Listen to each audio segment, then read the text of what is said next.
Release That Witch, Audiobook, Part 88. Chapter 12:19, The Investigation of the Abnormal Phenomenon. In Neverwinter, Grey Castle. The police department was stirred. Everyone was busy issuing orders and making reports. The appearance of the Bloody Moon became the latest topic of discussion, and the whole organization went on a sort of rampage. The police department kept close watch on the new king's city of Grey Castle where Roland lived. They make records of every single trivial matter that occurred in the king's city, and certainly a major event like a fire or an explosion would be big news. Carter Lannis had not slept for 2 days. After calming down his frightened wife, he immediately devoted himself to work. As the chief knight, he was obligated to protect the king and eliminate anyone who attempted to stir up trouble. Usually, multiple incidents implied an active underground criminal group. Therefore, he sent for the Neverwinter Detective Group at once to assist with the investigation. Carter believed that he would soon get to the bottom of it and find out the culprit. However, after he submitted a number of reports, the king founded a joint investigation team comprised of the Witch Union, the Security Bureau of Kingdom, and the Administrative Office to investigate the new magic movie instead of the crimes in the city. "Sir, we brought the witnesses," a knight whispered to Carter. "Would you like to start the interrogation now?" Carter drained his teacup and said with a firm nod, "Yes, let's get started." "Send everyone in." "Yes, sir." Since they were making an inquiry to witnesses rather than prisoners, the interrogation took place in an office so that the witnesses would feel more comfortable to come forward with information. Apart from Carter himself, who joined the joint investigation team, Miss Agatha and the assistant director of the Security Bureau, Vader, also took part in the investigation. The first witness was a 21-year-old maid working in a hotel. She was not an official Neverwinter resident and had no criminal records. She looked pretty nervous, for she kept rubbing her hands against the chair. Carter cast a glance at the materials he had regarding this maid and asked sternly, "You're Miss Tinkle, right? I'm curious. The ticket price for the premiere of the movie The Dust of History is 50 gold royals. How are you able to afford it?" "Sir, I didn't steal or rob," Tinkle explained hotly. "My customer, Mr. Victor, has a lot of money and he paid for me. There were many people in the hall that day, and I swear I'm not lying." Carter had conducted a background check before this interrogation. He reiterated the question simply to pressure the witness to tell the truth, as Miss Nightingale was not here to help him detect lies. Carter thus said, "Victor, right? I'll question him later. Now, let's talk about what you saw after the movie." "Yes, sir," the maid answered tremulously. "I didn't know what had happened at that time. Everything seemed so unreal." 15 minutes later, Tinkle finished her story. "Fortunately, the police repelled the soldiers. Otherwise, I couldn't imagine what would have happened to these two people." Carter frowned. He had also watched the magic movie. The Wolf Princess was quite impressive, but it was definitely not something so strange like that. "Are you sure that the soldiers' weapons hurt the audience?" "No, I'm not sure, but Mr. Victor did bleed, and I heard other people scream. I don't think they were faking this up." "Do you remember when this happened?" "About 10 minutes before the ending? Possibly even earlier than that." "Sorry, I was too scared at that time to watch the movie, so Mr. Victor held me in his arms." "Do you have anything else to ask?" Carter asked the other two investigators. Agatha said thoughtfully, "If I remember correctly, the characters in the magic movie talked to you, right?" She then held up a picture and asked, "Is he this person?" It was an actor from the Starflower troupe, who played the guardian of the witch in the movie. "Yes, it's him. I remember very clearly that he thanked us." Carter felt a chill run down his spine. He knew that once the filming was completed, nobody could modify the contents of the movie. It was impossible for the characters to communicate with the audience. Seeing that neither Agatha nor Vader have other questions, Carter waved his hand and said, "Bring in the next witness." The statements of the other witnesses were pretty much identical. In short, the magic movie had suddenly become alive. Although they later confirmed that the incident was just a part of the movie, it did occur in real life. As multiple people gave the same story, Carter judged that this was not a hallucination. Carter had been focused on the fire and explosion before, so he had not paid much attention to the incident in the movie theater. Now, he somehow understood why the king wanted to investigate this matter. The next witness is a police officer who was guarding the yard when the incident happened. He's the captain of team number 2. Let him in.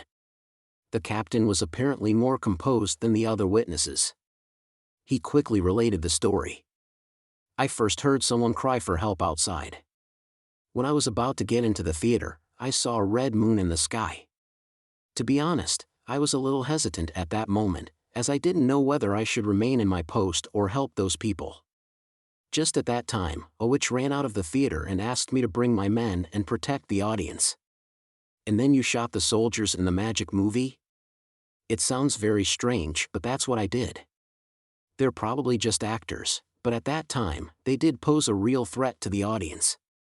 I didn't think I was hallucinating, so I immediately fired. The second last witness was the witch who broadcasted the movie on that day, Nightfall. What could I do? I was desperate. Normally, whoever has excess magic power would activate the sigil of recording. How do I know that this would happen? Nightfall ranted. Everything went well at first. Then, suddenly, the sigil pushed me out. I should have immediately cut off the magic power, but it didn't stop. I wanted to wake up the audience, but they were in a trance. Anyway, I did all I could. At last, I had no choice but to seek the police for help. Agatha twitched her lips and asked, "The sigil pushed you out?"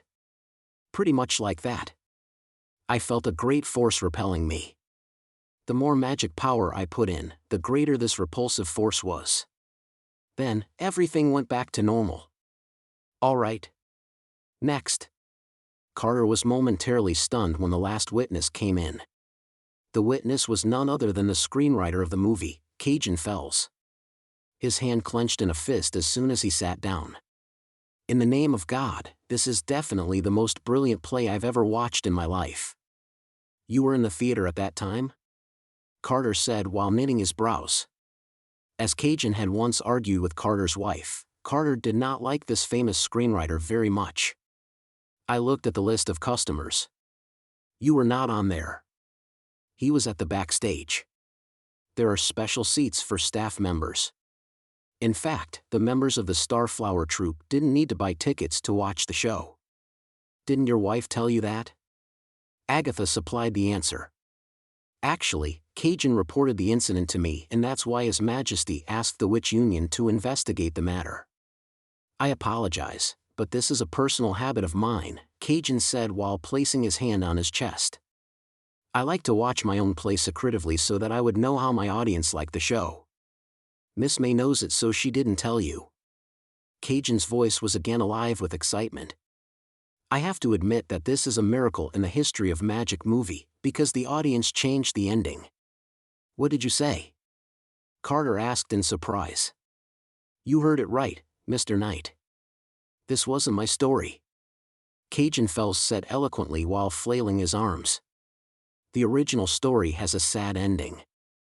The Guardian acts as a decoy to protect the witch. He then falls off the cliff. However, the audience saved them both. Is there anything better than that? The Chief Knight goggled at Cajun. I didn't write those lines. The audience created this spectacular ending. Like the characters in the movie said, the audience saved them and altered their fate. Cajun gradually raised his voice. This is the ultimate play that I've been trying to create for my whole life. If you find out the reason why, please tell me, please. Chapter 12:20, The Origin of the Story. Roland had the most hectic week since his ascendance to the throne. There had been various subtle indications that the bloody moon would arrive a lot earlier than usual, and he had been preparing for that day for a long time. However, unlike what the church had predicted that it would appear in 10 years or as the tequila witches had anticipated in 2 to 3 years, The bloody moon emerged above the western region right after the implementation of the immigration policy, so suddenly that its appearance had caught everyone off guard. And that was not the end of it. A week ago, various urgent reports had been sent from numerous cities to Roland informing him of the abnormal astronomical phenomenon. It seemed that nobody had seen the bloody moon approach the city. The bloody moon appeared to have always been there, being invisible to people until very recently. Roland found that he had developed this bloody moon complex. Whatever he was doing, he always had a tendency to turn to the window and gaze at the bloody moon outside. The moon was enveloped by a red haze but was not completely obscured. Roland sometimes had an illusion that the bloody moon was also gazing back at him. According to the Union, the emergence of the bloody moon meant the beginning of the battle of divine will, which Roland had been preparing for over the past few years.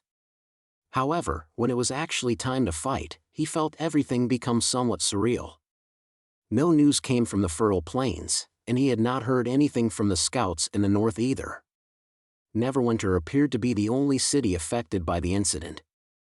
The administrative office sent in a report every half an hour, but none of them was relevant to the demons. "Your Majesty." Nightingale's voice jerked Roland out of the trance. "You're staring at the sky again." Roland blinked and was suddenly back to the present. "Ah, sorry. I couldn't help." Nightingale fed him a piece of dried fish and cut across him. "Don't apologize. There's nothing wrong with staring at the moon. You've been exhausted lately. I'm happy that you take a break every now and then. Do you want my company? Since the bloody moon has something to do with the divine will, let's study it together." Amused, Roland took the dried fish and shook his head. Nightingale always had ways to justify her eccentric behavior. He replied, "I have a lot to do. Keep an eye on me. You mustn't let me slack off. Understood?" Nightingale twitched her lips and went back to her couch. Roland took a deep breath and returned to the stack of reports on his desk. The bloody moon seemed to have caused more trouble than the demons. According to the statistics from the Administrative Office and the Security Bureau, there had been 4 fires and 16 crimes in Neverwinter in the past 1 week.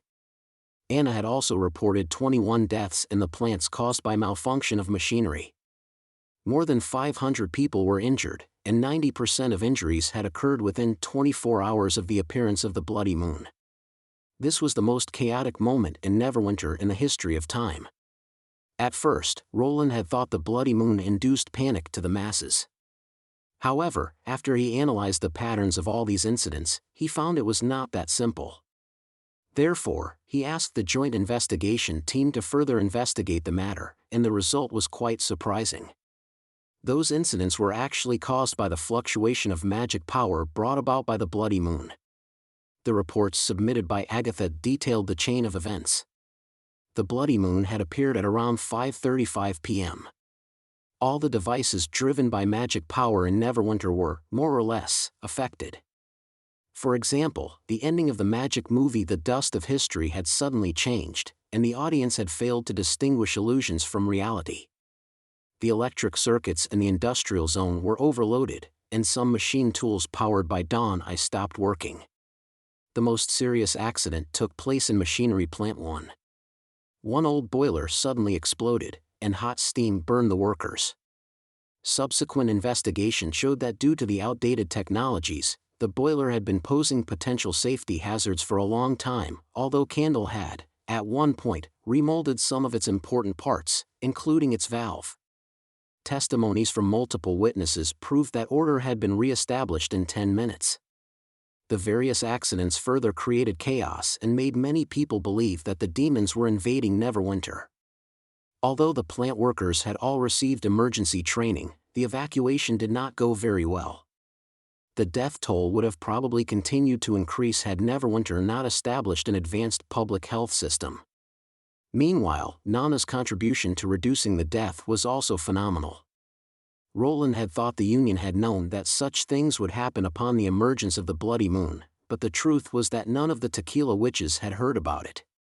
It appeared that the previous 2 appearances of the bloody moon did not bring such a huge impact on people's daily life, as magic power had not been widely used among the public back then. Considering that people still suffered from the aftermath of the incidents, and nobody knew whether there would be a second round of magic power fluctuation, workers in the plants conducted a thorough inspection and removed all the outdated machines. The administrative office also prepared a new contingency plan, which included how to stay calm upon emergencies. The term magic-caused accident was used in official documents for the first time. As for the magic movie, it was broadcasted again in the theater after a brief suspension that had lasted for 3 days. The public went crazy for the movie, and the theater was packed with people who had heard about what had happened during the premiere. Practically everyone came for the movie, in a hope of changing the history. Even though the magic movie now followed its original storyline, the masses were still quite frenzied. This was probably one of the very few pieces of good news in the past 1 week. Nonetheless, the multiple accidents deterred Roland from using the cube-powered steam engine right away. He wanted to first figure out whether the fluctuation of magic power occurred only upon the appearance of the bloody moon, or it actually caused continuous events during the whole period of the Battle of Divine Will. If it only occurred when the bloody moon appeared, he was totally fine with that. Roland wanted to defeat the demons, and both Dawnai and the magic cube were the key to the victory. They also played an important role in the industrialization of Grey Castle. Once the public benefited from these 2 types of machines, they would soon get addicted to them. However, if the fluctuation would continue to exist until the end of the war, Roland would have to take the potential risks into consideration. Just then, the telephone rang. It was from the administrative office.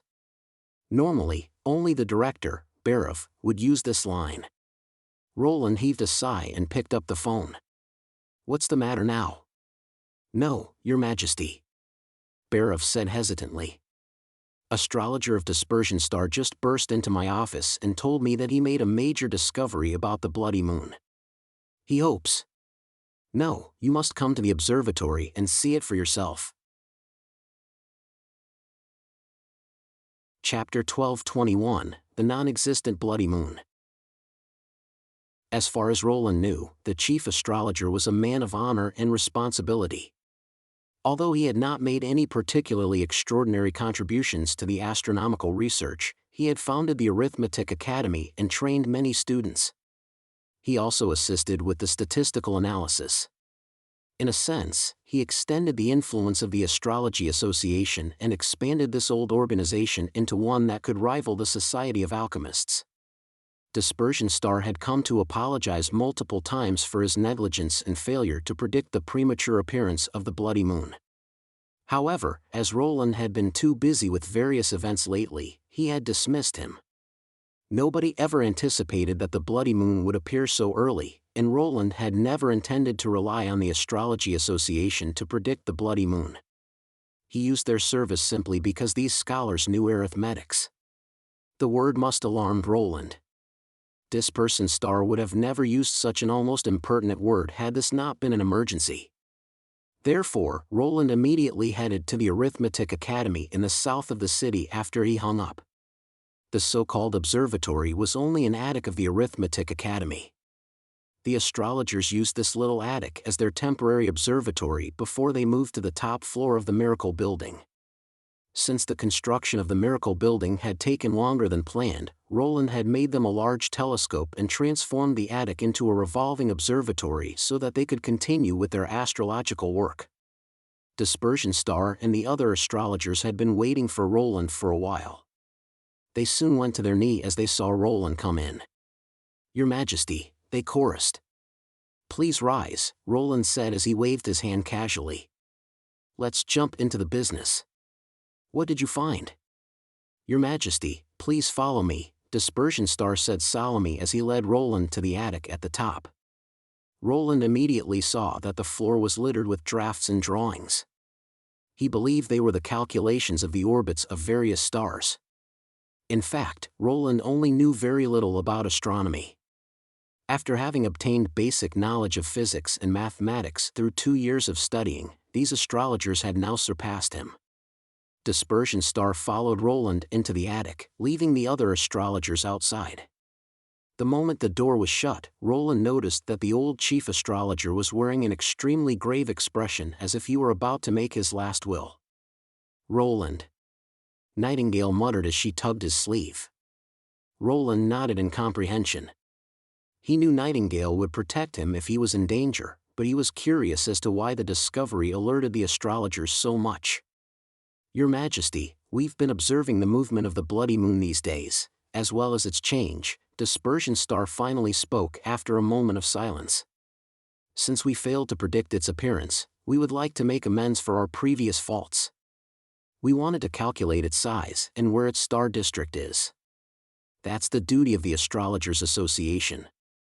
However, the discovery horrified us." "Horrified?" Roland's brows contracted. This was not the word he expected to hear. "What do you mean? Get to the point." "Yes, Your Majesty," Dispersion Star obeyed in a low voice. "The Star of Extinction is probably a hoax. The bloody moon doesn't exist." Roland was stunned. He turned around and looked through the window involuntarily. The crimson sphere was still aloft in the air, as sinister as ever.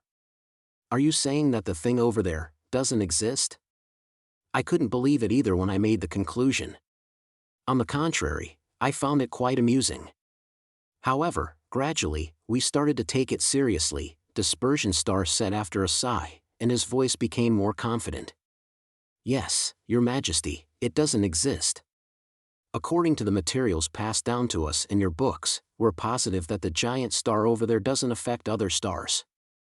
When we drew the star chart and calculated the orbits of the other stars in the star district where the bloody moon is situated, we found not a single star deviate from its course, which means that the bloody moon doesn't affect those stars at all, nor does it affect us. In addition, there's no change in its own movement either. Before, the bloody moon was stationary in the sky, which indicates that it was moving at the same rate as us. But now, it's still stationary, despite that it's so close. That doesn't make sense." Roland immediately understood what the old scholar meant. "If we remove it from the sky, then it'll explain everything," Dispersion Star replied while nodding. "Only when it isn't there will everything on the Earth looks normal. In other words, wherever the bloody moon is, it won't make a difference to our world." Roland fell silent. Now, he understood why the chief astrologer had been hesitant. The legend of the bloody moon and its relationship with the Battle of Divine Will were solely hearsay stories from the ancient Tequila witches without any solid proof. As the headmaster of the Arithmetic Academy, Dispersion Star had also heard about those witches. If it turned out that the witches were all lying, the discovery would probably jeopardize the healthy relationship between the witches and the king. But Roland completely trusted the witches. He enjoyed helping Selene conduct research and taking the gods' punishment witches to the dream world. Even if they lied, Roland would still like to be with them. At least, the demons did exist. "Are you positive?" "Your Majesty, I wasn't until I received a letter from one of my friends in the old king's city this morning," Dispersion Star said as he produced a piece of paper from his pocket and spread it open. There was a drawing of the bloody moon. As he observed the moon from a different location, the calculation might be a little different. "My friend used to be a noble, but he's very interested in astronomy. Therefore, I asked him to calculate the star district from another location. His calculation is very different from ours. It isn't even a minor error. That means that the bloody moon is stationary everywhere. It's not only stationary in relation to this area but to the whole continent." Roland's heart skipped a beat. "Your Majesty, it isn't possible that a physical object remains stationary in relation to everything," Dispersion Star proclaimed slowly. Roland suddenly remembered the red speck in the dream world. It was always the same no matter how he viewed it. In the dream world, it had a different name. Erosion. Chapter 12:22, The Promise of the Divine Will. "Your Majesty, Your Majesty, Your Majesty." Dispersion Star's voice startled Roland. "Error." Roland rubbed his forehead and said, Does anyone else know about it? Only astrologers named after a star know it. The students in the Arithmetic Academy don't know, the old scholar said as he knelt down. Roland now understood why the astrologers were all wearing a stern expression as though they were facing a death sentence. Apparently, they believed that Roland would kill them to prevent their betrayal of the horrific truth about the bloody moon, for the real purpose of founding this astrology association was to explore the star of extinction, which was a secret that only the royals were entitled to. These astrologers were expert in political games, so they naturally knew the consequence of their discovery. Roland was impressed with their caution and loyalty. He shook his head and said, "You did a great job. Don't tell anyone about it. Keep up with the good work.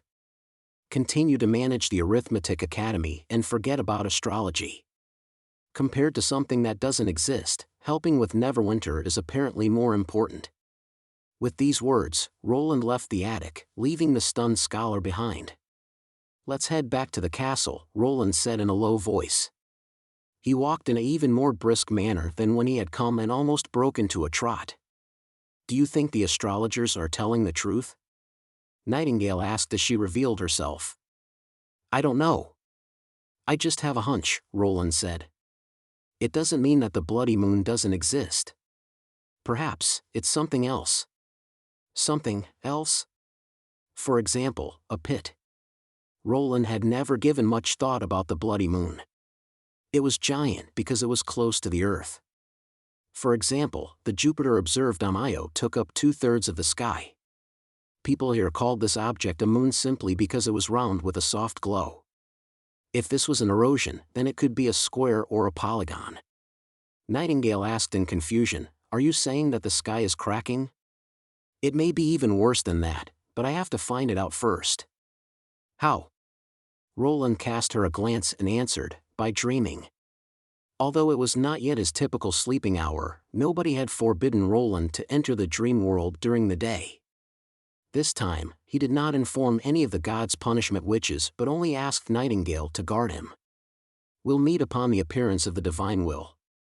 Roland had had no idea what the divine will was. Now, he suddenly came to the realization that the messenger was not referring to the time in the dream world but that in the real world. It was incredible that the messenger knew the true nature of the dream world and even had knowledge of the real world. The messenger could probably even sense the change in both worlds. All Roland's suspicions seemed to have been confirmed when Dispersion Star had said the bloody moon doesn't exist.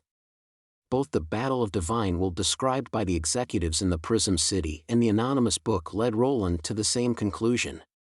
"What are you going to eat for breakfast?" Zero asked him, with a toothbrush between her teeth as she stood in front of the sink.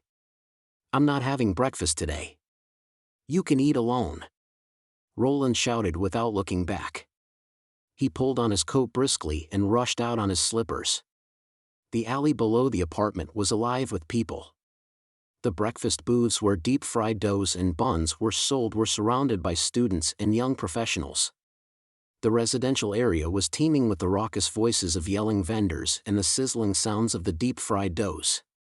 The only place that seemed to immune to all these noises was the Rose Café. The coffee shop was like a loner slinking outside the mainstream community. When Roland took out the key and opened the door, he could see the vendor across the street cast him a pitiful and scornful look that people typically afforded to an idiot. Roland took a deep breath and went straight to room 302. The shop was on the ground floor, but Roland insisted the room number to be 302. It was a little strange, but he did not care about it. Since Roland had been busy dealing with the incidents in Neverwinter, he had kind of forgotten about the dream world for a while. Therefore, when he pushed open the door, he felt, surprisingly, a little nervous. Roland did not care about whether the messenger would be able to get into the closed shop. As the messenger could send a message to him through the champagne glass, he certainly possessed some extraordinary power. Perhaps, the messenger would pop up somewhere out of nowhere abruptly. Roland took a deep breath and put his hand on the doorknob. The shop was empty. Apart from a table and 4 chairs, there was no further furniture. Certainly, there was no hiding spot either. A little disappointed, Roland slowly walked to the table and sat down. Was he wrong? Then he realized that the messenger was not an apparition after all, who could travel from one place to another in a split second. Perhaps he should wait for a while. But Roland became more and more uncertain. Could the messenger really find this place that had just opened a month ago? What if he was waiting at another place? Could the note be a hoax that had nothing to do with the divine will in the real world? Roland had not a shred of evidence to his theory. Apparently, it would not be that easy to solve the problem. When Roland was about to leave the shop, suddenly, the bell rang. Clink and clang. Welcome to, Roland's words rested on the tip of his tongue. The God's punishment witches did not come with him this time, and Garcia would not visit his store very often either. No customer should come here considering the absurd prices listed outside. When Roland opened the door, he saw a familiar figure outside the shop. Roland had seen her twice. He had met her during the orientation for new martialists in the Prism city. He had also met her in the Reflection Church in the old holy city of Hermes. Roland remembered this face. I didn't expect that you would open a coffee shop here and name it Rose Cafe. I thought you didn't find that note. Lon said. Chapter 12:23, Lon. Roland was a little surprised to see Lon, although he had somehow predicted that she would come. He asked, "Who are you exactly?" "A person who needs help," Lon said while looking around. "I understand you have a lot of questions for me. We can sit down and have a chat. Let's sit over there by the window. Don't we need to go to room 302? Roland asked as he watched Lon take the seat. "The reason I asked you to meet me here is to avoid curious ears. Since nobody's here, just take a seat you like," Lon said casually. "By the way, as this is a coffee shop, can I have an iced coffee? I thought you were disclosing a big secret to me, so I've been very cautious, making sure that nobody will overhear us. A secret will only become a secret when the eavesdropper recognizes its value. I monitor the erosion underground every day and do need to take a break from time to time," Lon said gracefully. "One iced coffee, please." Roland gazed at her for a second and then grumbled, "I only have instant coffee here." "That's fine." Roland was a little frustrated to see Lon act as if she were the owner of the shop. He added some milk to the coffee and put 2 ice cubes in it. His eyes were glued to Lon during the whole process. "Rest assured. I won't disappear," Lon said while shrugging. "I don't know about that," Roland said, his eyes fixed on Lon resolutely. "I once asked Garcia to contact you and went to the Prism city twice, but you vanished. Why didn't you talk to me? Why did you just leave me a note?" Lon lapsed into a short silence before she answered on a sigh, "Because we weren't ready yet at that time, child." "Weren't ready?" A little astonished, Roland pursued, "You mean you've been waiting for me to find out about the bloody moon, well, the erosion myself? You're quite smart. I now expect more from you." "Expect what from me?" Roland grunted. "You don't look like a person who needs help. Then what should I do to convince you? Do I have to beg and cry for your help? Or you want a reward from me?" Lon said while shaking her head. "No, I don't think you'd trust me even I did so. That'll only push you away." Roland wanted to joke around, saying you never know, but somehow the words abandoned him. Lon was much older than Garcia. She was the chief disciple of the defender of the Martialist Association, the senior of his senior.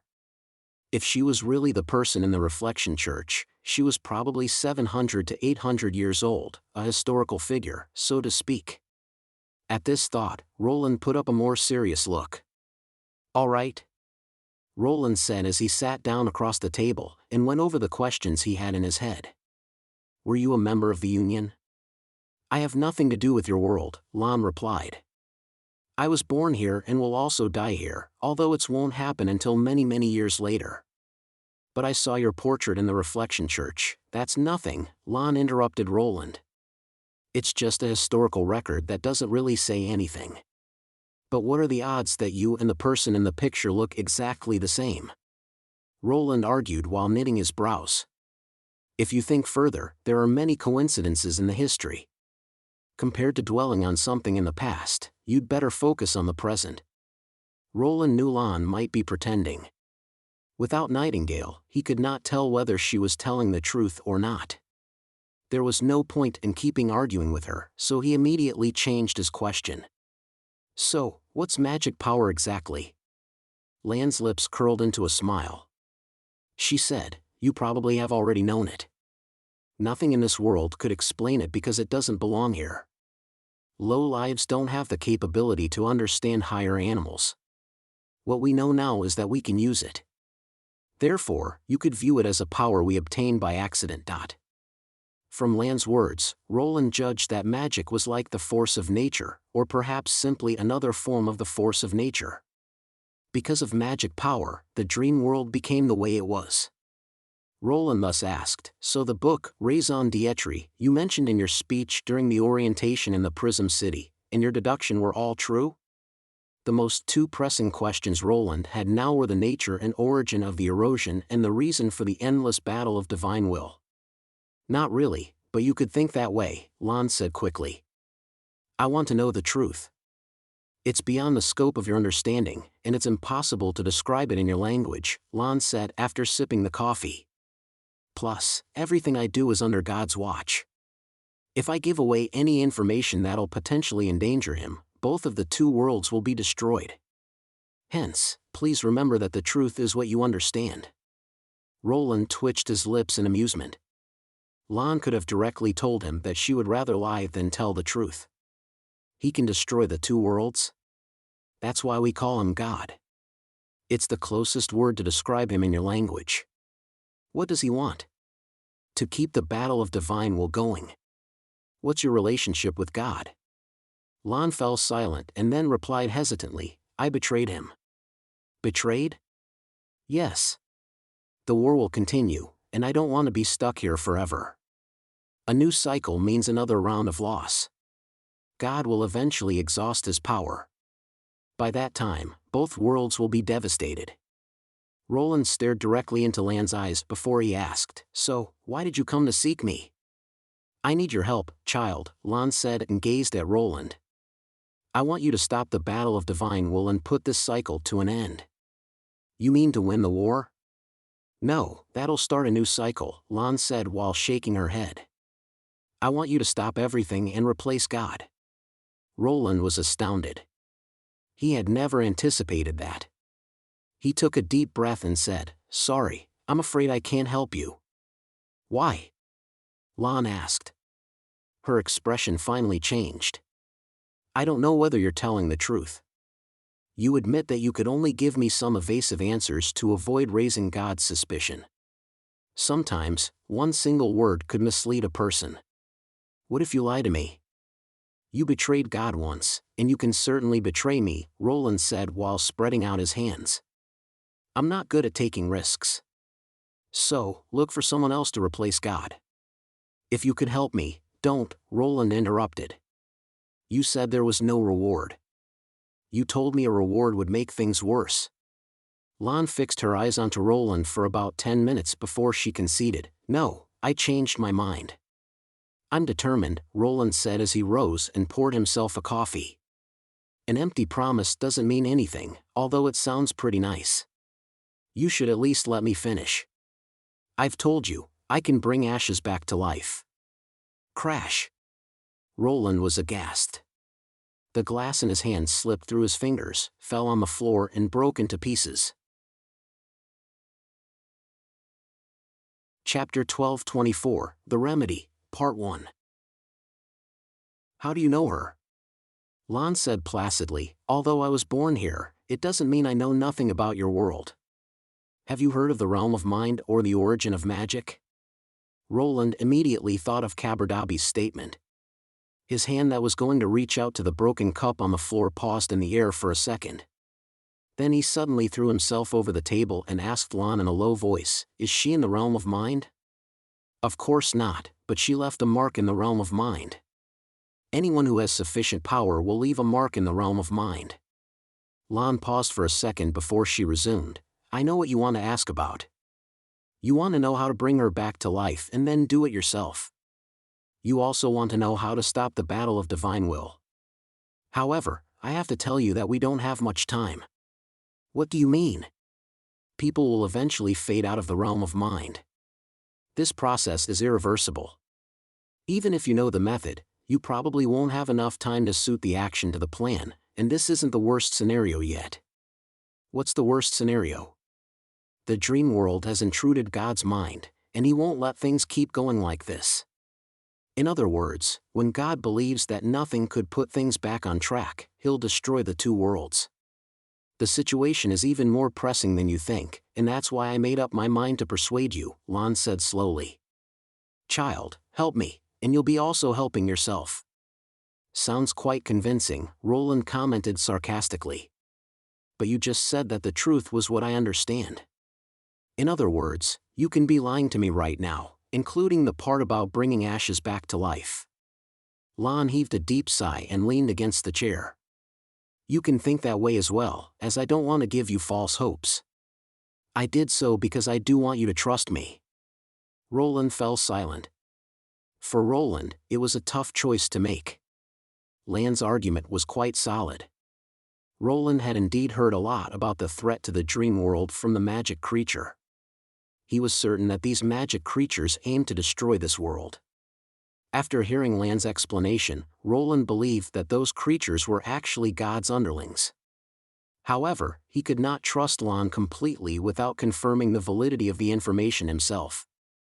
All the information that Lan had just related to him regarding the potential harm to God was just her version of the story. It might be totally wrong, and Roland could not jump to the conclusion based on false information. However, he had not enough time to verify himself. Under such circumstances, the only way was to take risks. Roland closed his eyes and remembered that Tilly had cried her eyes out that night. He had noticed that the painful loss had dimmed the light in her eyes, as though a gemstone once dazzling was now incubated in a light sheet of dust. Some people maintain that such a change marked spiritual maturity. Only when one truly lost something would he begin to cherish what he used to have. Roland dismissed such an absurd theory. A mature person would never allow himself to lose what he cherished and certainly would not let himself wallow in pain.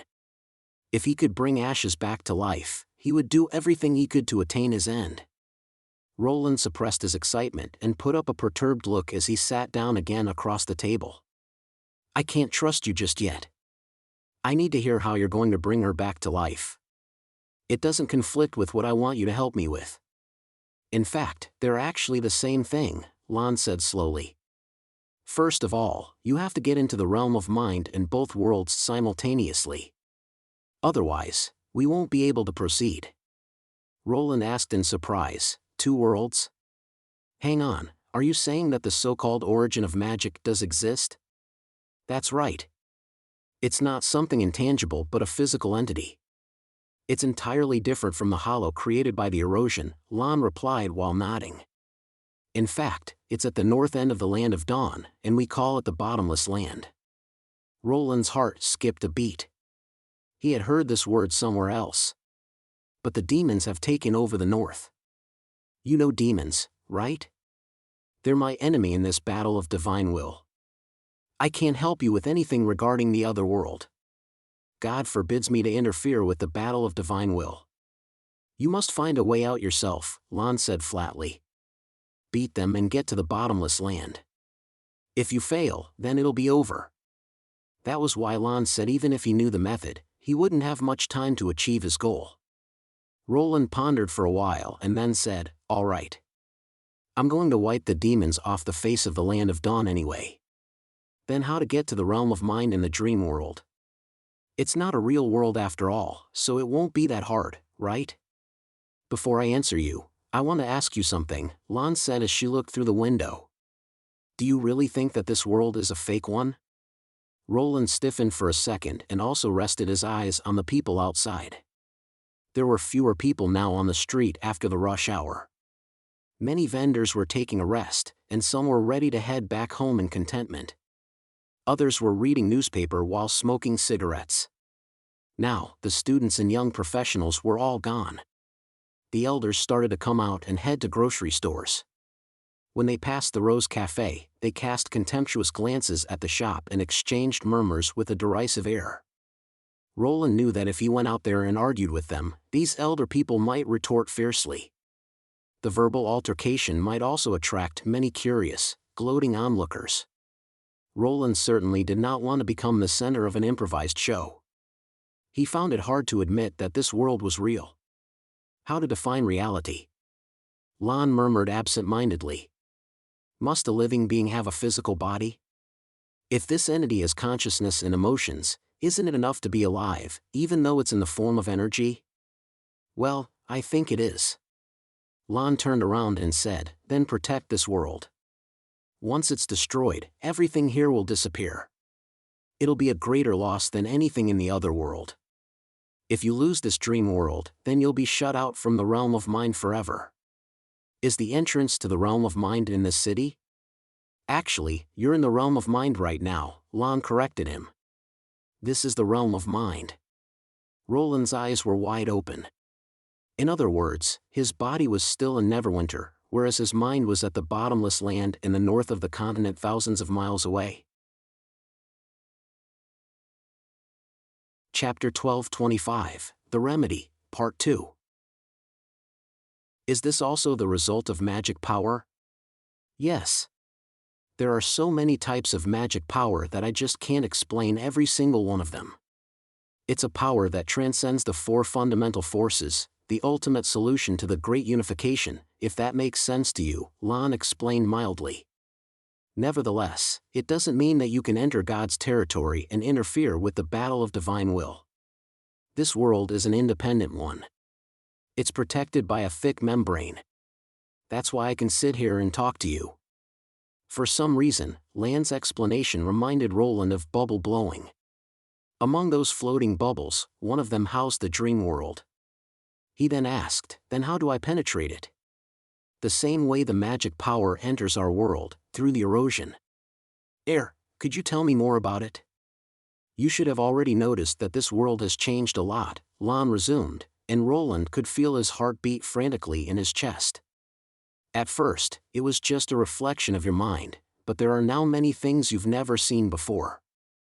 The change started when you began to collect the forces of nature. You even know that? Roland exclaimed in surprise.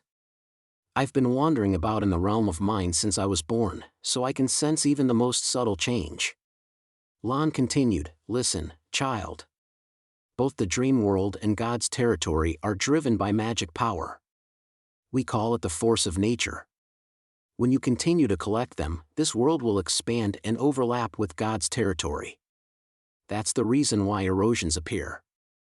Roland had heard about this theory during the orientation. He thus said, as far as I know, the Martialist Association has collected many cores of the fallen force of nature. If you want to collect as many of them as you can, why not just support the Fallens? To Roland's surprise, Lon did not object his proposal but simply summoned a bitter smile. Unfortunately, I'm just a Defender's student. I can't take you to the central hub in the Prism City. You don't mind turning against the association? If it could stop the battle of divine will, I won't. Once the battle of divine will ends, there'll be no erosion in the dream world, so in a way, I'm still helping the association. But that child. She'll be very disappointed, for she has put so much faith in you. Lon suddenly put up a very regretted look as she said these words. Was she referring to Garcia? Roland was a little surprised that Lon had such a deep affection toward Garcia. As a God's servant, she should have lived hundreds of years, and nothing should have been able to perturb her mind. Was she acting or was she actually too involved in her role? Well, this isn't the only way. Roland wanted to get some coffee to ease up the tension in the air when he suddenly realized that the cup was already broken. He thus withdrew his hand and said, you also said that I have to enter the realm of mind in the two worlds simultaneously, right? Perhaps, by that time, we would have had enough cores. The only problem is that how I am supposed to know that the dream world has already overlapped with God's territory? We can't really enter God's territory from the erosion in the Prism City, can we? Of course not. The hollow created by the erosion there is the area of nothingness in the realm of mind. It's completely a different thing, Lon said while nodding. As for when the erosion will affect God's territory, you'll know when that day comes. However, this will also mark the beginning of the destruction of the two worlds. Therefore, you must find a way to the bottomless land before that. And then? Lon shook her head. It appeared that Lon could not disclose any more than that, otherwise she would bring harm to God. Nevertheless, there was also a possibility that Lon chose to hold the information back intentionally. Roland had now a basic understanding of what he should do. In fact, he had planned to drive the demons out of the land of Dawn and earn some extra income by killing the fallen evils a long time ago, so Lan's information did not really change much of what he was doing. The only change was that he now probably had to fight both the demons and the fallen evils at the same time.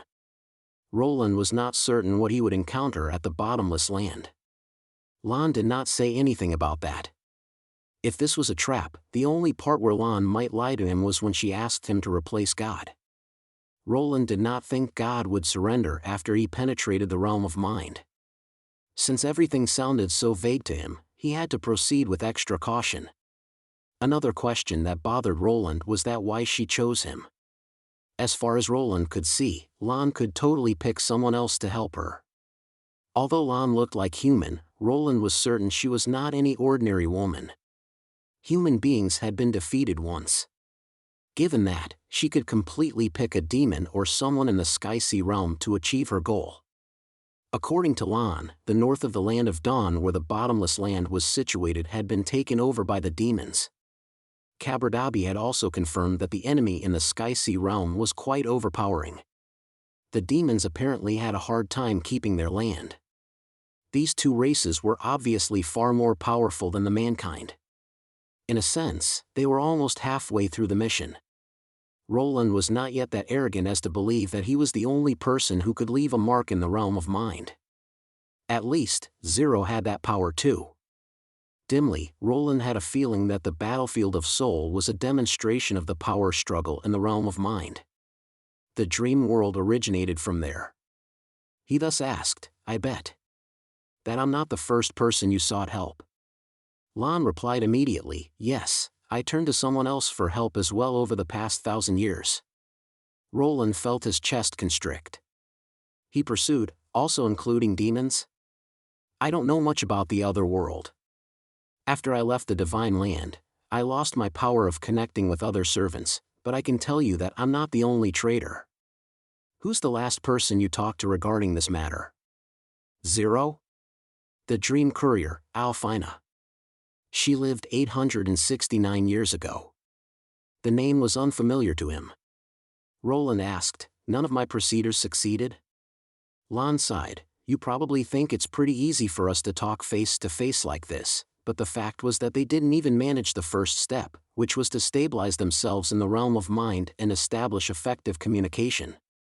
Also, I had to phrase the matter in a way that made sense to them. In other words, they had to understand what I was saying. Only in that way would the message be successfully delivered. The more they understood, the better reply they could formulate. This rule applied to both you and the demons. Like you have to share the same mindset?" "Exactly. In fact, you're the first person with whom I can effectively communicate. Although I don't know where you obtained so much knowledge, far more than what this era actually needs, I'm glad I found you." "Well," Roland said hesitantly, "what if I fail?" Lon said after a moment of silence, "I'll continue to wait until the next person appears. I'll wait until someone frees me, or until God kills me." Chapter 12:26, The Prison of the Heart. "What will the world look like when God is gone?" Roland asked tentatively. "What will you gain from this? Are you able to leave the realm of mind and become a physical entity?" "To be honest, I don't know," Lon said with a smile. "But anyhow, it's better than being imprisoned here forever. At least, there are hopes." Roland gazed at her for a while. There was not the faintest hint of uneasiness on Lan's countenance. She acted as if just making a very simple decision. It appeared that he could not get anything more out of her, unless he brought Nightingale into the dream world. Their subsequent conversation did not go anywhere either. Every time Roland asked about God, Lan kept her mouth clamped shut and reiterated that she could not help him with the battle of divine will. Lan told Roland that she could do nothing more than living here as a martialist and delivering him messages. According to Lan, there were various rules that govern the realm of mind. Even God might not be able to change those rules at his will. Because of such restrictions, Lan had finally found a chance to look for the person who could terminate the battle of divine will. Nevertheless, she would not be able to gain total freedom until the war was stopped. All the rules and restrictions still applied to her, and her work could be sabotaged any time. When Roland walked Lan out, he asked one last question. "By the way, you said you didn't expect me to open a coffee shop here. Is there another Rose Cafe somewhere in this city?" "Yes," Lan said while smiling faintly. "It's in the Prism city. But I've asked Garcia. The coffee shop is in the central part of the city. It's only accessible to the executives of the Martialist Association. At that time, I already knew that the association would license you, so you would be able to get there via your hunting license. However, you don't have the slightest interest in the association, which really surprised me. You've never been to the Prism City since you got your license." Lan paused for a second before she resumed. "Also, for your information, the central hub where we store the cores of the fallen evils is located at the bottom level of the city. Normally, only the defenders and their seniors have access to it." Now, Roland finally understood why he could not find the Rose Cafe. It was actually a coffee shop exclusive to the executives of the association. "So where shall we meet again next time?" "I mean, if we plan to meet again, which coffee shop?" "Now there are 2 Rose Cafes." "This one would be better," Lan said as she looked up at the towering apartment building. "Garcia should be living here, right? It's not a bad idea to visit her every now and then. I would probably like it here a lot." "Probably? She doesn't know her likings?" Roland thought to himself, his brows raised, but he remained silent. Then they parted, and Roland saw Lan gradually disappear from his sight. Roland leaned against the shop door while revisiting their conversation. Both the dream world and the real world seemed to be more understandable now. Words like magic power, divine will, the realm of mind, the land of dawn, and the fathomless abyss all became more concrete and made more sense to him. While Roland was lost in thought, suddenly, he felt a queer quaver steal through him. Roland looked up abruptly and saw a distorted, transparent wave sweep over the entire alley and soon ripple across the whole area. What had happened? He was surprised that the residents in this community seemed to be unconscious of the change, for they were still talking and laughing as if nothing had happened. Roland almost thought that he was hallucinating. But he knew, based on his past experience, that this was a change only visible to him. It was a fluctuation of power that he sensed when he collected the cores of the magic creatures. Roland clenched his fists. It was quite a pleasant sensation, but he somehow felt a little unsettled this time. Did something impact the dream world? Lan was gone, and he had not obtained a phone exclusive to association members from the Prism City. Otherwise, he could have asked her about it. Roland thus closed the coffee shop and returned to the apartment. He had planned to disconnect the dream and go back to reality. However, when he entered room 0825, he saw Zero's sneakers at the doorstep. Roland wondered why Zero had not gone to school yet. He had been with Lan in the coffee shop for over an hour. To his dismay, he found the little girl lie on the floor. There were 2 broken glasses not far away. "You gotta be kidding me." Roland strode over to the little girl and clasped her wrist. He felt the pulse. Then he noticed that Zero looked feverish, her eyes shut and her brows contracted, as though she was suffering a great pain. Roland's hand reached onto Zero's forehead. It was burning. Did she have a fever? From where she fell, Roland judged that Zero probably had lost her balance when she was trying to clean the coffee table. Damn it. She was all right this morning. But Roland was relieved that there was no fallen evils involved. The moment he had seen Zero fall on the floor, he had thought that God had come to seek revenge. Roland thus held Zero in his arms, sped down a flight of stairs, and climbed into the minivan. At this moment, Zero gained her consciousness. She opened her eyes and muttered, "I broke the glasses. On the table. I saw it. Sorry, I'll pay you. I don't want to go back to the countryside." "Is she so sick that she's out of her mind?" Roland put Zero in the passenger seat and fastened the seatbelt. "Stop talking," he said. Then Zero suddenly stretched out her hand and spoke again when Roland was about to turn on the engine. "Don't go."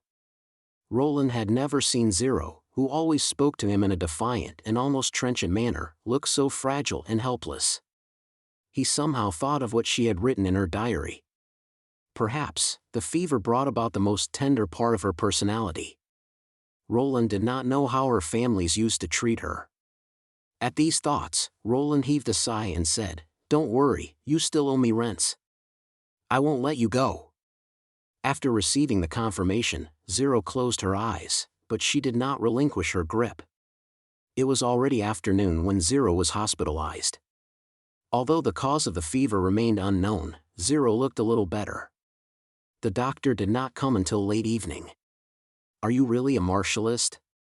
"Yes, what's the matter?" Roland asked. "This isn't funny," the doctor grunted. "The girl isn't sick at all. She simply awakened. Some people will indeed feel not very well when they're awakened, although it's not very common. Didn't the Martialist Association tell you about that?" "What?" "Awakened. What a mess. If there weren't a martialist in the hospital, I would have thought it's some rare disease," the doctor said dismissively. "You can go now. Take her home." So Roland brought Zero back to the apartment building. He let out a deep sigh as he stared at the white-haired girl curling up in his arms. As a former pure witch, it appeared that she was destined to have magic power. Fortunately, Zero was now living in the dream world, so she would probably not make the same mistake as she had done in her previous life. Darkness had now pressed in. The long corridor outside was bathing in a soft, warm glow. A few bugs flew toward the light source. When Roland approached room 0825, he found, surprisingly, a familiar figure. It was Garcia. She was sitting at the doorstep while leaning against the door. "What's going on today?" Roland wondered. "Everyone seems to come look for me." He had told Nightingale that he would only have a short nap.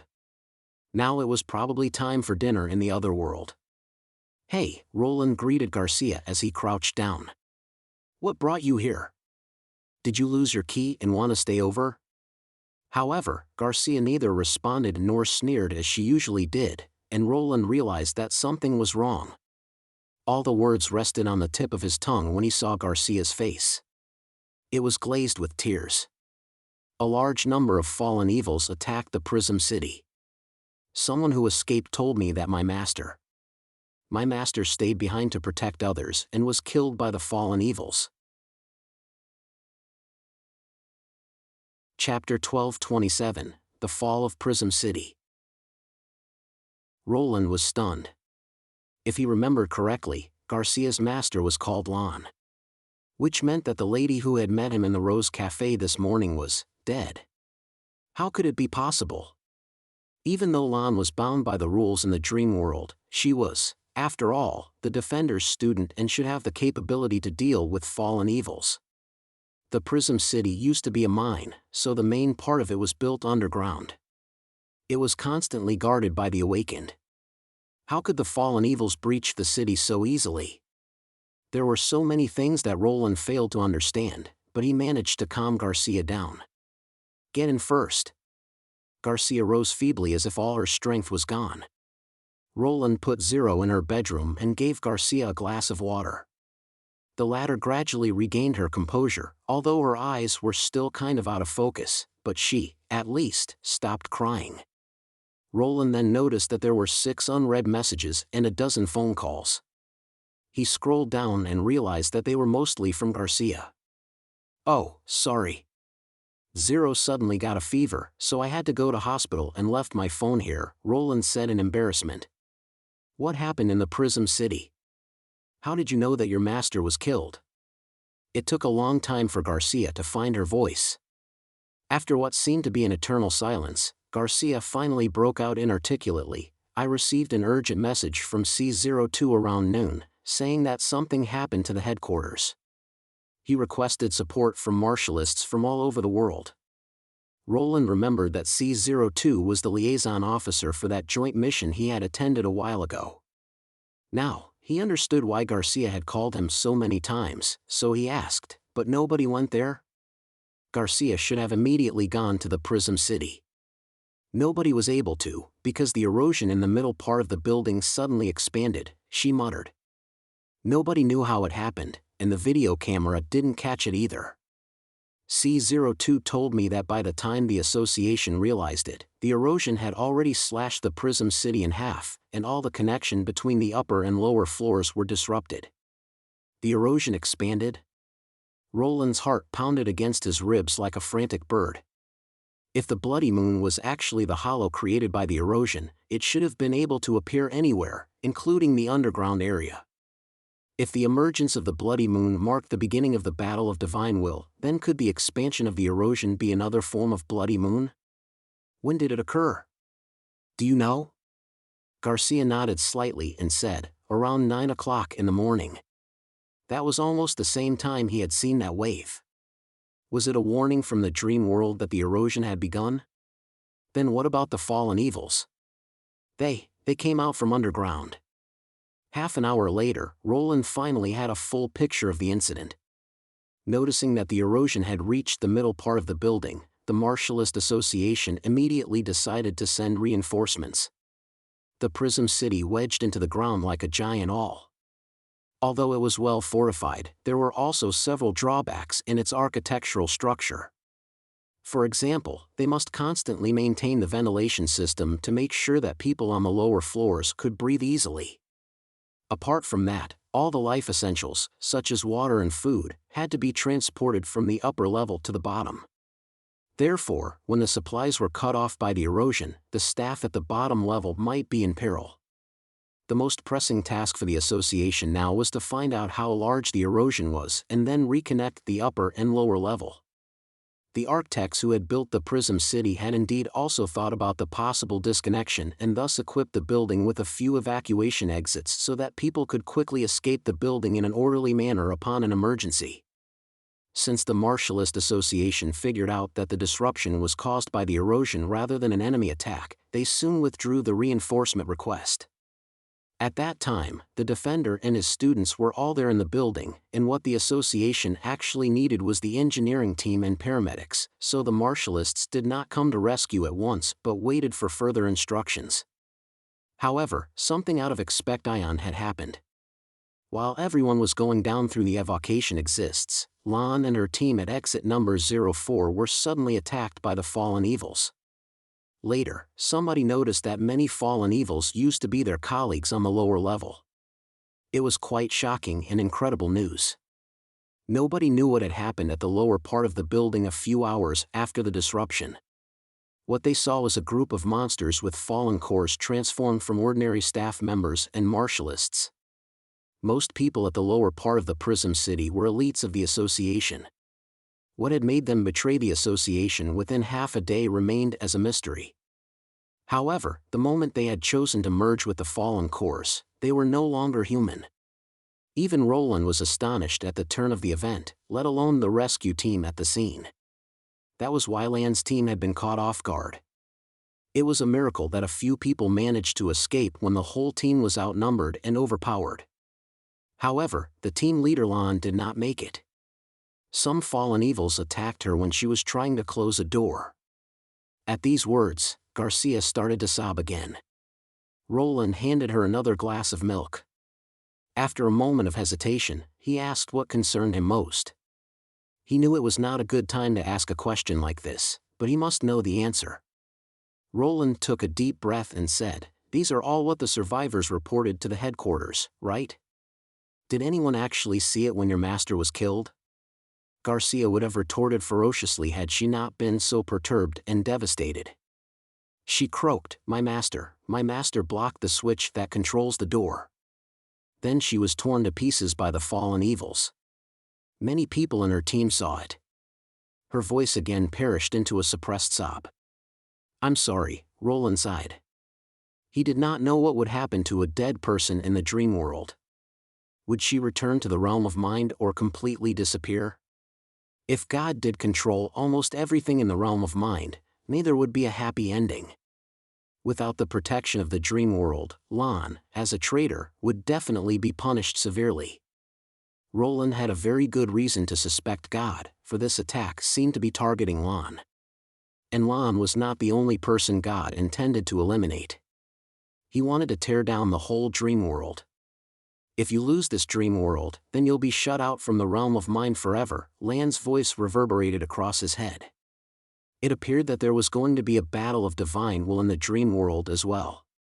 His enemy, however, was neither the demons nor those in the Sky Sea realm. He would be confronting God directly. Hold on. She heard loud noises. Sometimes the noises were so far away, but sometimes they were suddenly so close. What had happened? She felt excruciating pain. It seemed that her leg was broken. She had never suffered so severe injuries before, not even at the upgrade ceremony. For a split second, she thought of death. Ah, right, I'm dying, she thought. She felt that her body gradually turned cold, her mind drifting off.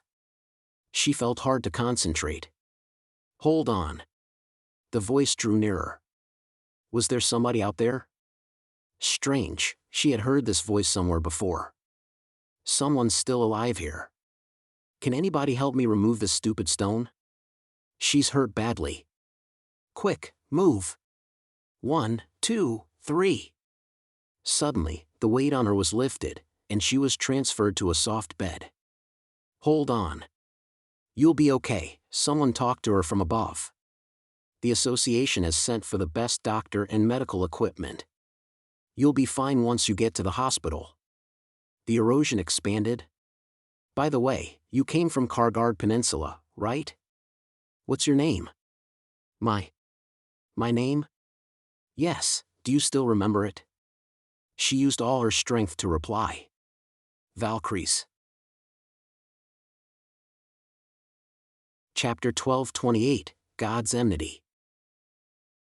At the entrance to the Prism City. The whole square was lit up, and the roar of machines rented the air.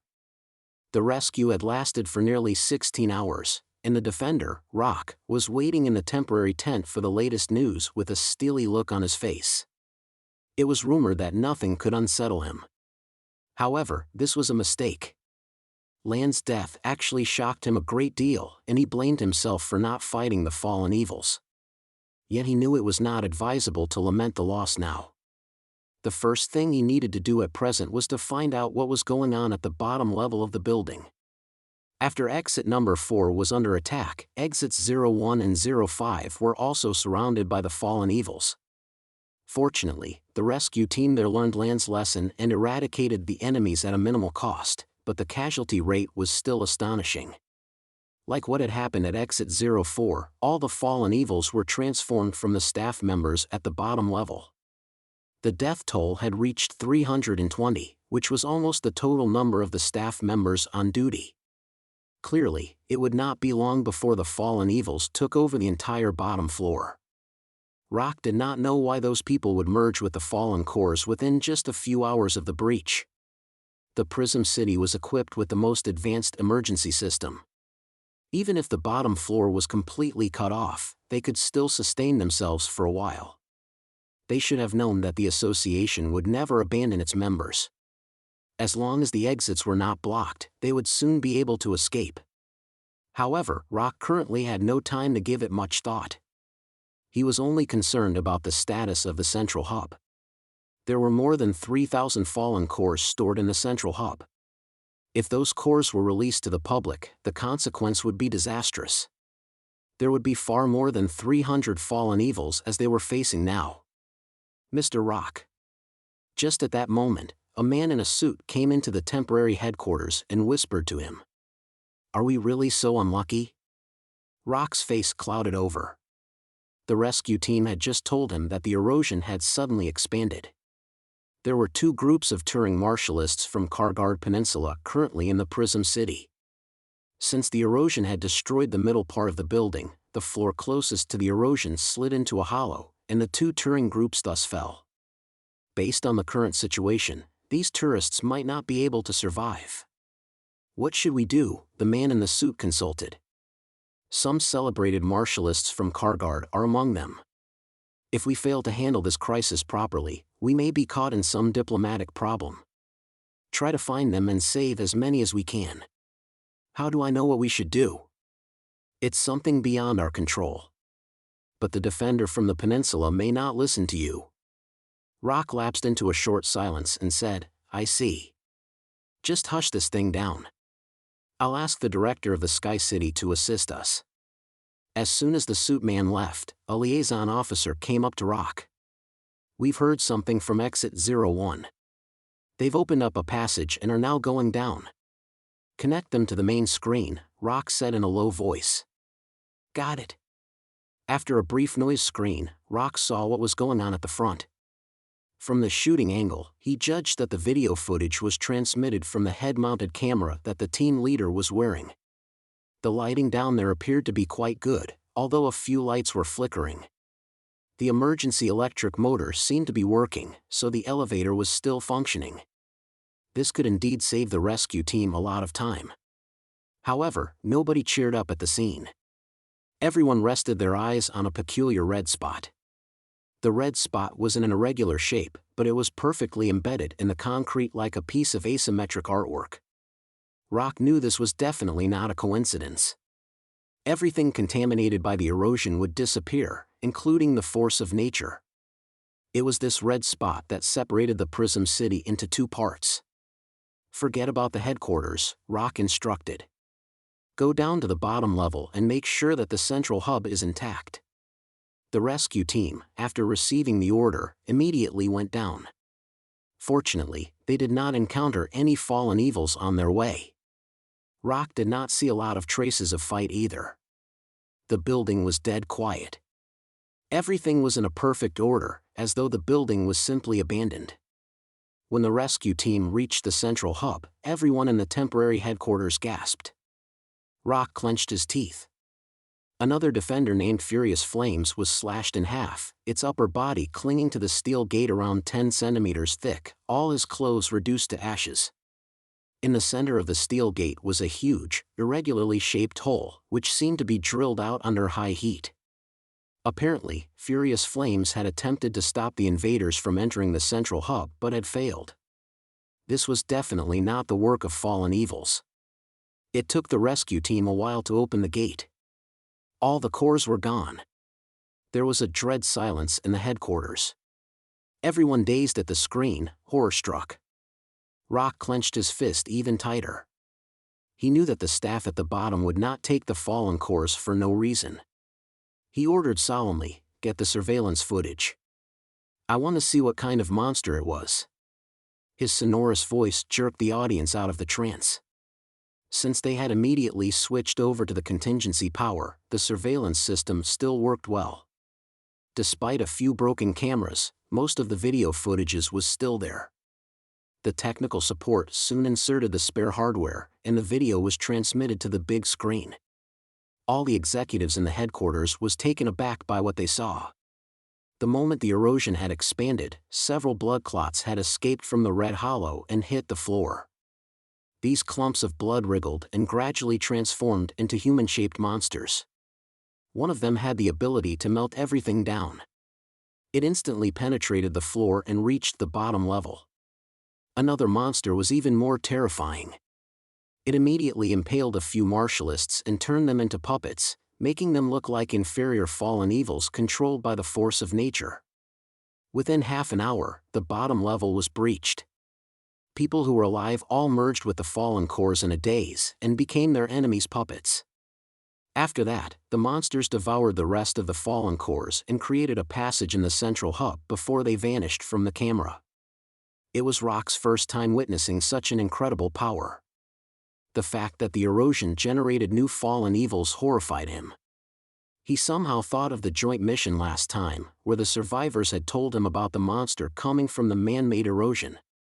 It appeared that the erosion, which they used to believe could engulf everything, had changed. Also, he sensed the blatant animosity from the erosion from the way those monsters attacked the central hub and the people.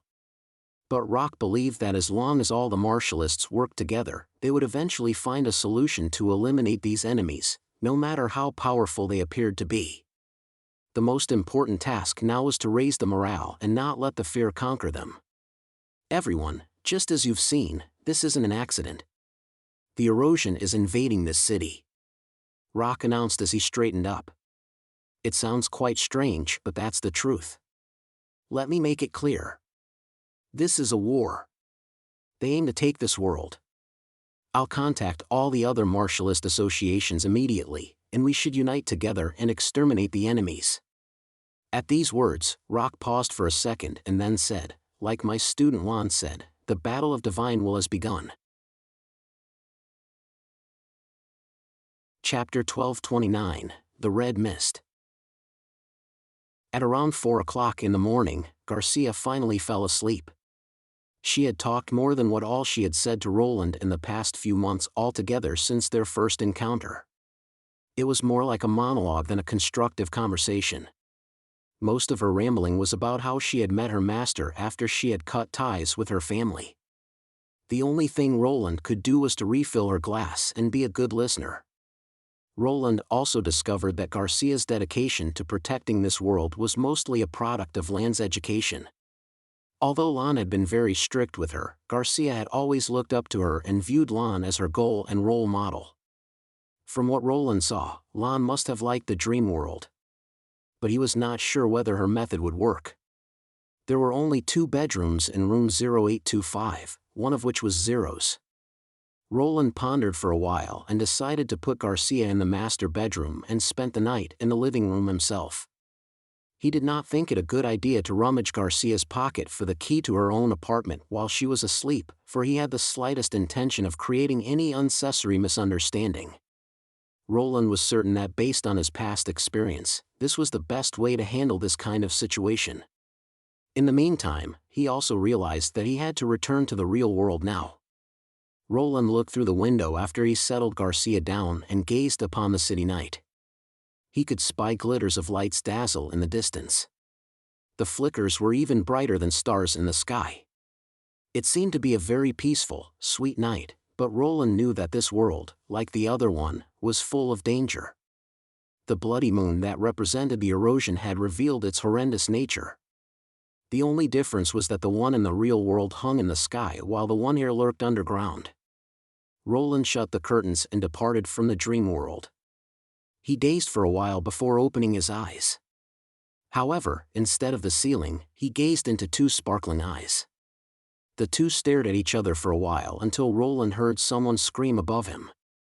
Then the person peering down at him immediately disappeared, as though everything was just his imagination. Ahem, well, I was just checking whether you had waken up or not, as you've been sleeping for quite a while, and I was a bit worried, Nightingale said as she revealed herself from the desk. Plus, why did you suddenly open your eyes? You scared me. Roland was speechless. How could he give her a heads up telling her that he was about to wake up? Anyway, you're awake now, so I'm going to bed, Nightingale said as she yawned dramatically. By the way, Anna came to see you at 10 o'clock today, but she left when she saw you were still asleep. She asked me to tell you not to force yourself. Hang on, what's the time now? Just a little over 12 o'clock, Nightingale replied as she walked toward the door. Well, good night. As soon as Nightingale withdrew, Roland felt sleep creep over him. He had been roaming the 2 worlds for the last 2 days, and now he really needed a rest. Roland stretched himself and was about to go to bed when he suddenly caught a glimpse of something unusual. He slowly raised his head and almost shrieked at what he saw. 2 pale faces hung down from the window. As they were tightly pressed onto the glass, the faces were a little distorted. Roland saw 4 large eyes gazing into his. He jumped with a start. Then he noticed that the 2 faces looked quite familiar to him. Hang on, why did they look so familiar? Roland's heart did a kind of drum rolling in his chest. He squinted at them for a while and suddenly realized that they were Lightning and Maggie. Why did they come here at this hour? It was midnight. Realizing they were exposed, the two girls drifted down from the roof. When did you get here?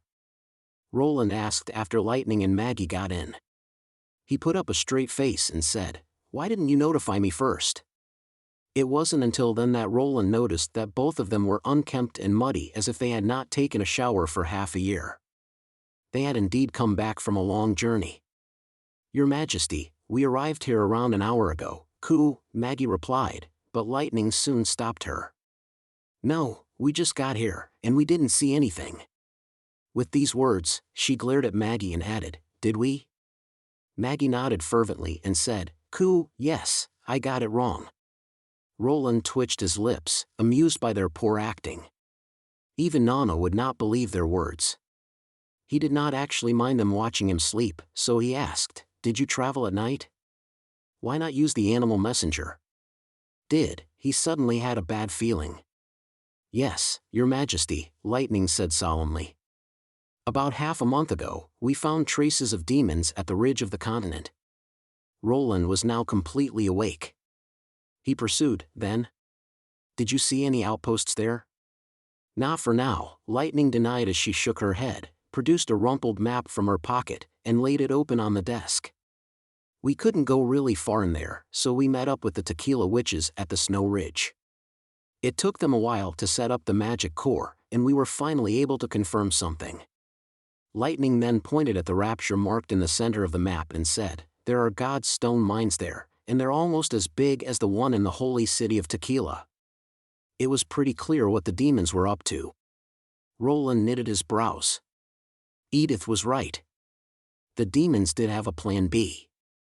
Even if Tequila fell, they could still invade the Four Kingdoms from another location. Although the impassable mountain range was treacherous, it would be better to invade from there than waiting for another 400 years. Fortunately, human beings discovered the demons' intention in advance. According to Agatha's intelligence, the demons would need some time to grow the obelisk. They would only be able to produce a small amount of red mist before the obelisk grew up. We also obtained another piece of news when we left the Snow Ridge, Lightning resumed hesitantly. "At that time, Maggie and I had already passed the kingdom of Everwinter, so we couldn't hear it very clearly over the sigil of listening." "What did you hear?" Maggie clapped his hands over her ears as if holding a telephone receiver. "The liaison which told us that they found red mist in the north of the mountain range, Chapter 1230, An Emergency Meeting. Barov was waken up by his servant. During the wartime, the staff of the administrative office stood vigil in turns so that they could notify Barov immediately in case anything out of ordinary happened. Edith no longer worked in the administrative office, but she still had certain influences on Roland. Barov always tended to seek counsels of the general staff before making a plan. The presence of such a genius rival constantly reminded Barov to work hard. Nevertheless, this was not the only reason Barov was so dedicated to his work. In fact, he enjoyed being busy, as being busy represented power. It meant that Neverwinter needed him. Also, His Majesty would trust him even more if he succeeded in his undertaking. Barov slid off the bed and pulled on his clothes. "Speak up. What's the matter now?" "Sir, this is an order from the king. He calls a meeting at the boardroom in the castle. All the ministers should be there at once." "Right now?" Barov asked in surprise as he looked out of the window. Without a doubt, it was in the dead of night. "Yes." The telephone operator didn't say much. "Do you want to send someone to the castle first to make sure?" "No, that's fine," Barov said quickly. The call was from the administrative office, so it was not likely miscommunication. Since he was the only person who had installed a telephone at home, he must inform the other ministers verbally. Ask the servants to notify the other ministers. Remember that everyone needs to be informed. If you ever miss one, it's on you. Barov would have hesitated for a while had the order been issued by the old Prince Roland. However, now, Prince Roland had become a competent king. If he decided to call a meeting at this deadly hour, it must be about something of extreme urgency. Yes, sir, the servant said in the earnest. Are you going to the castle alone? No, I'm going with the Pearl of the Northern Region, Berev returned. I'll notify Edith Camp myself. Your Majesty, almost everyone is here, Nightingale said as she put on a coat for Roland. Do you need a cup of tea? Yes, please, Roland said while nodding. Sorry to wake you up. That's nothing, Nightingale said while smiling. I'm not tired at all. I was just pretending. Pretending? No, she denied quickly, a little flustered. I mean, I did yawn, but it was because my eyes were dry. I'm not tired at all. By the way, is Anna coming? Let her rest, Roland said while shaking his head. She doesn't need to worry about such things. Plus, she's been working so hard lately. To further improve the cube-powered motor, Anna had been working in the laboratory at the North Slope day and night. At the same time, she also had to work on the biplanes. You're working hard as well, Nightingale said as she handed the tea to Roland. You didn't sleep at all in the dream world, did you? Don't worry. I'm used to staying up late. Roland said smilingly. It was common to sleep at irregular hours in his previous world. This was actually not the worst. He simply needed to take a rest later to make up the hours he had lost. I won't be able to sleep well if I don't finish my work. Roland thus drained the cup and sighed, let's go. The boardroom lapsed into a dread silence after Lightning told them what she had discovered during her journey. Everybody was completely awake and wearing an extremely grave expression. Agatha looked toward Roland apprehensively and said, Your Majesty, This isn't your fault, Roland comforted. The rapid increase in the number of senior demons and spider demons has already indicated that our enemy is now very different from the one 400 years ago. Apparently, they also progressed. There was no point in blaming the Tequila Witches for providing inaccurate intelligence, as the event was unforeseen. Indeed, the soldiers in Neverwinter and the Tequila Witches had reached a mutual understanding on the strength of the demons in the Third Battle of Divine Will. Although the exploration group is not 100% sure about the presence of the Red Mist did reach the crest of the impassable mountain range. I believe that we'll hear from the front within a week. Now, the problem is that what we should do in the event that the demons do have the ability to activate the obelisk in a short period of time. Before we discuss this matter, I want to make sure how much red mist an activated obelisk could produce. Agatha said hesitantly, after the Union discovered the special demon at the bottom of the mine, we speculated that the obelisk is probably a type of giant magic stone. If the small magic stone embedded in the demons is transformed from a chaos beast, then the obelisk would be from raw ores. The obelisk does have unique properties, but its size also depends on the mine where it's growing from. However, Roland knew why Agatha was hesitating, but he urged, that's okay. Speak up. It's better than nothing. Plus, everything is subject to change during a war. If our prediction is a little different from the reality, then we can make adjustments accordingly. All right? The Ice Witch said while nodding in great relief. Based on the Union's experience and Lightning's information about the location of the mine, the red mist produced by an obelisk transformed from a god stone mine the same size of Tequila could probably reach here. She then conjured an icicle and pointed it at the map. This is the Archduke Island? Edith asked thoughtfully. That's right. If we move the Great Rapture to the Tequila area, then the borderline would be around the impassable mountain range area, Agatha explained. Of course, the red mist won't reach there all of a sudden. It needs time to permeate the surrounding area, and the whole process may take a few days. The farther it goes, the slower it'll travel. Therefore, it'll be another few months before the red mist covered the area within a radius of 100 kilometers. It appeared that they had done a good thing to seize Tequila in advance.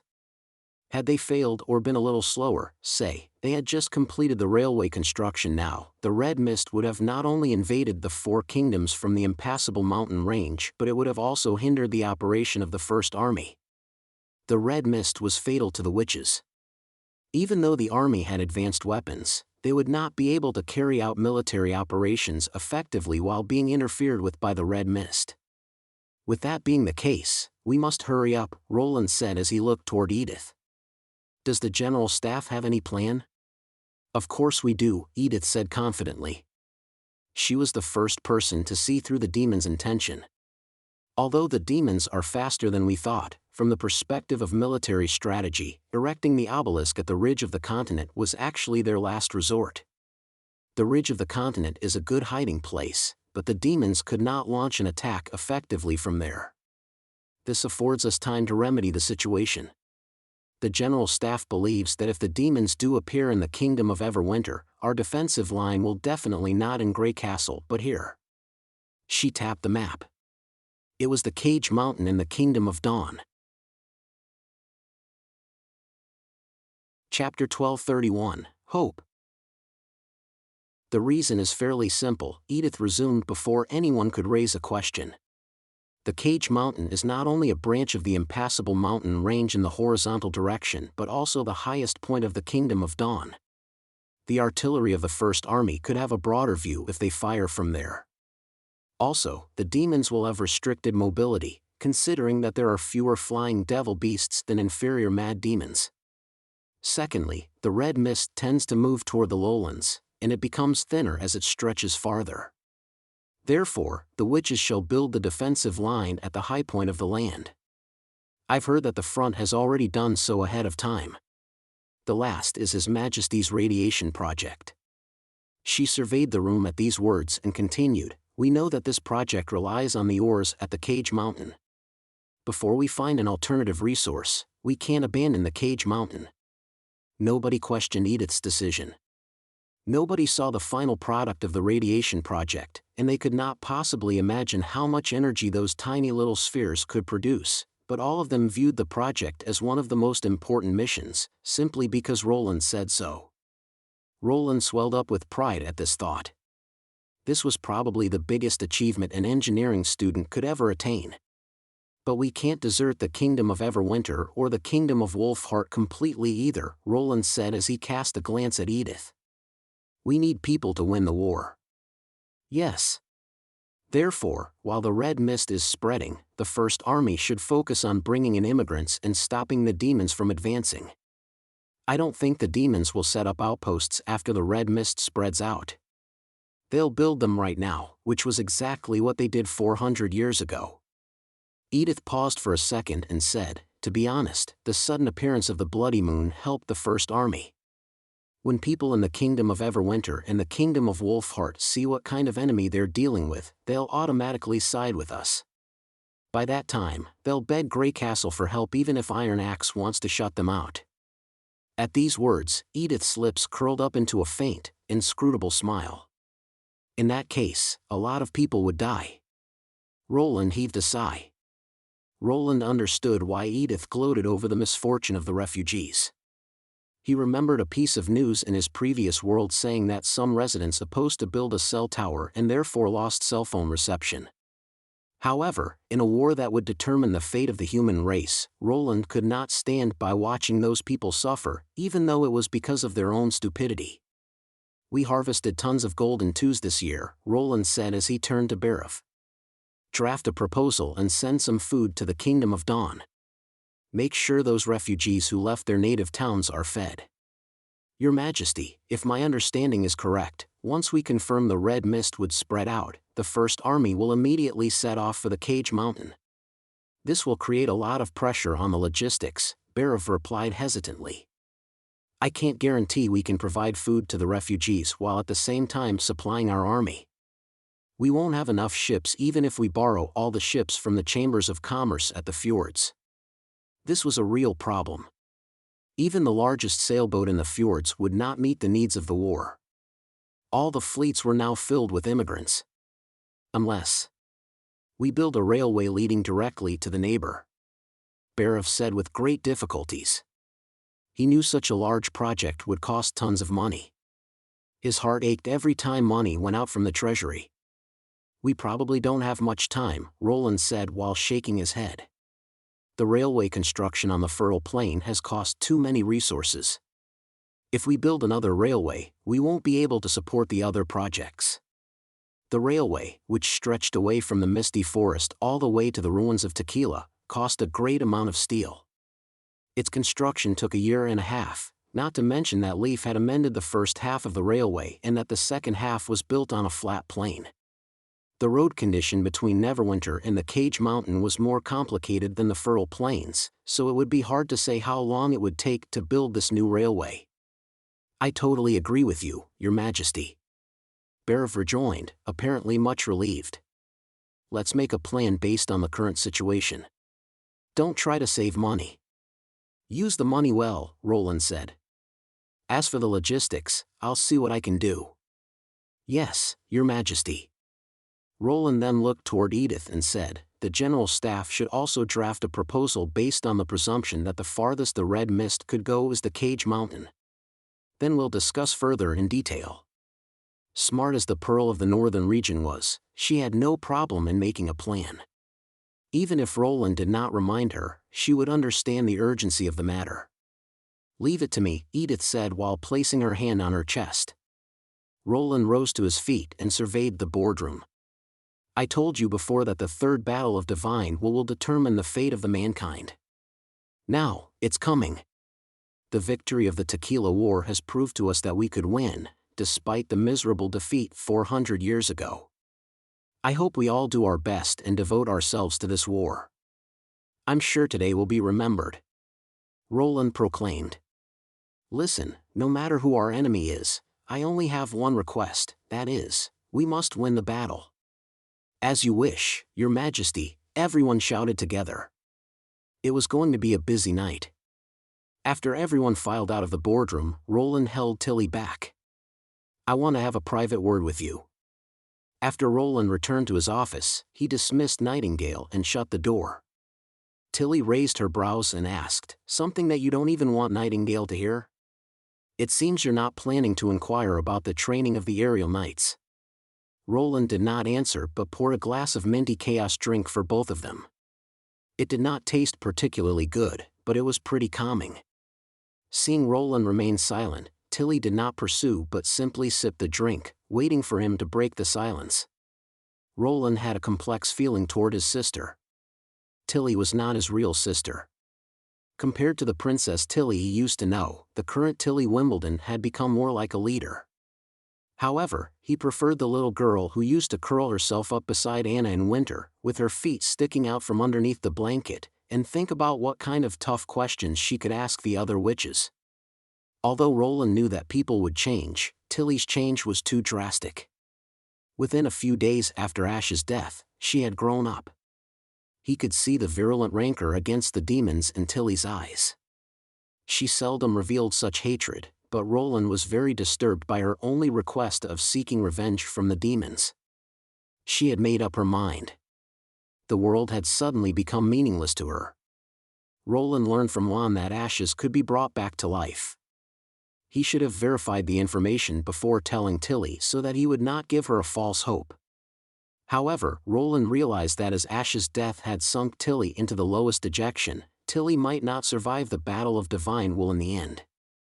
If he told her about the prospective good news now, she might probably elevate herself from such despondency. Yet there was a risk he had to take. If Ashes did not come back to life in the end, Tilly would be devastated. That was why Roland did not say anything for quite a while. But he had to speak. Roland knew he had made the decision when he had stopped Tilly. He would rather put his faith in a faint ray of hope in the future than regret later. "Brother?" Tilly reminded him, a little bewildered. She averted her eyes slightly to avoid Roland's burning gaze. Roland took a deep breath and said slowly, "What I'm going to say next may be incredible, but I still want to tell you that Ashes may be still alive." Chapter 1232, Brother. Tilly quavered. She slowly turned around, and there was a multitude of feelings in her eyes. As if confirming what she had just heard, Tilly asked, "What did you say?" "I said that Ashes might be still alive," Roland repeated slowly. He knew he could not retract now. "No, brother," Tilly mumbled as she managed a smile. "I know you want to comfort me, but you can't." "But it's not what you think," Roland cut across her. "To be honest, I was as incredulous as you when I heard the news, and I know it's unfair to tell you before I confirm that it's true. However, I don't want to regret it later." Tilly fell silent. She stared at Roland out of his countenance as if processing the information. She suddenly realized that what Roland had said was probably something unusual. Tilly was one of the smartest and most open-minded witches among all. After about 7 minutes, she asked tentatively, "Who told you that?" "Lon. I've never heard of her." Tilly muttered as she lapsed into thought. "Does it have something to do with the dream world?" Roland was not surprised that Tilly had quickly made the connection. He answered calmly, "Slow down. I'll tell you everything." By the time Roland finished, the first hint of dawn was visible in the east. The first ray of sun broke over the horizon behind the mountains and gilded the roofs of the buildings in the distance. Tilly was still lost in thought. She muttered to Roland as much as to herself, "That means, as long as you control the realm of mind, you'll be able to bring Ashes back?" "Technically, yes," Roland replied while nodding. "According to Lon, after a witch becomes a transcendent, she'll leave a mark in the realm of mind. This is consistent with Caberdabi's statement. During the interrogation, Caberdabi had told Zoe that their souls would return to the origin of magic. Once their kind dominated the world, he would come back. Although it was quite different from what Lon had told Roland, there was one thing in common. That was, the realm of mind accepted souls. In addition, in the ancient book of the underground civilization, the author also wrote that the journey to the divine will is the process of a magic power upgrade. The winner will eventually rival God. If we view the realm of mind as the pinnacle of magic power, then Lan's words, in a way, fits the description. Roland paused for a second before he continued, "Nevertheless, considering that this information may be all from God, we can't completely trust it. The best way is to verify its validity myself. Brother. Don't worry. I'll penetrate the realm of mind as soon as I can and try my best to retrieve Ashes, if she's really there. Therefore, I want you to protect yourself before I find her, as I don't want to infuriate a transcendent who has exceeded her limit and is beyond the restriction of God's stones of retaliation," Roland said in a half-joking manner. Then he suddenly found that Tilly did not look right. She was trembling, her head hanging, and she was mumbling under her breath as well. Roland held his breath and listened. "That's great. That's great." Roland suddenly did not know what to say. Tears started to trickle down Tilly's cheeks and splattered against the back of her hand. Looking at the quivering princess, Roland sighed internally as he slowly stretched out his hand and patted her head. The next moment, Tilly threw herself onto him and held him tight. The trembling gradually perished into sobs, and Roland felt as though he had traveled back in time to that night again. However, Roland sensed that something had changed. Unlike last time where Tilly had cried for hours, this time, she dried her eyes within 10 minutes. When she looked up, she forced Roland to turn away. Don't look at me." Then he heard Tilly sniffle and clean up her face behind him. It was a while before Roland was allowed to turn around. "Sorry. I made you worried," Tilly said in a low voice. "I'm pleased that you've realized it," Roland said while folding his arms. "You should also reconsider your request last time. Are you referring to the plane used to kill the demons?"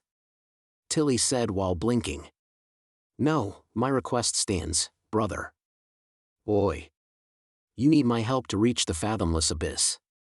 Now, it's very likely that the demons have already erected a full-grown obelisk. With that being the case, it's going to be even harder for us to restrict the devil beasts. If we can't dominate the sky, the First Army might not be able to crush the enemy so easily," Tilly said as she stuck out one finger to stop Roland. "You're right. I didn't care about whether I'll survive when I made that request. I just wanted to kill as many demons as possible. But now, I've changed my mind. And you know what a difference it could make with someone assisting you.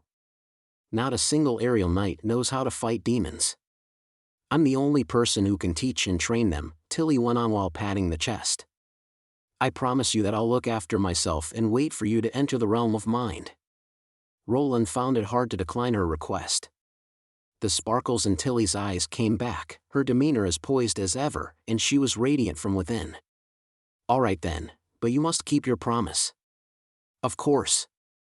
Tilly resumed after a brief pause. Also, thank you for telling me that. I'm not sure whether this method would work, I'm more than content.